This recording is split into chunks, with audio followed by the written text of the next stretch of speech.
সম্পর্কটা সবসময় থাকে। এখানে কোনো আসক্তি নাই বা স্বার্থ নাই, কিন্তু আমরা তো স্বার্থবাদী।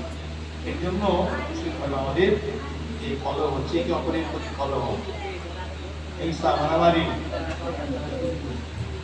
তাই আমাদের বহুবার কি বলেছেন, আমাদের আন্তর্জাতিক কৃষ্ণ আমাদের সঙ্গে প্রতিষ্ঠা করেছেন যে আজকে সারা বিশ্বের মানুষ আজকে আমাদের আত্মার সঙ্গে আত্মার সম্বন্ধ, আমাদের কোনো জড় ব্লাড কানেকশন সম্পর্কিত নয়।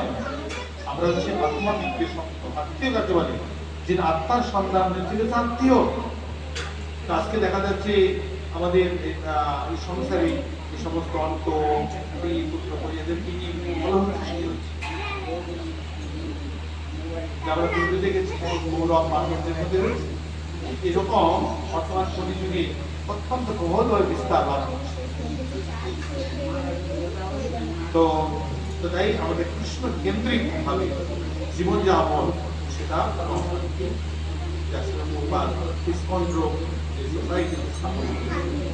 আজকে সারা বিশ্বের মানুষ আমরা একই ছত্রায় আছি, একই আদর্শ, প্রভুপাদের আদর্শ আমরা আছি।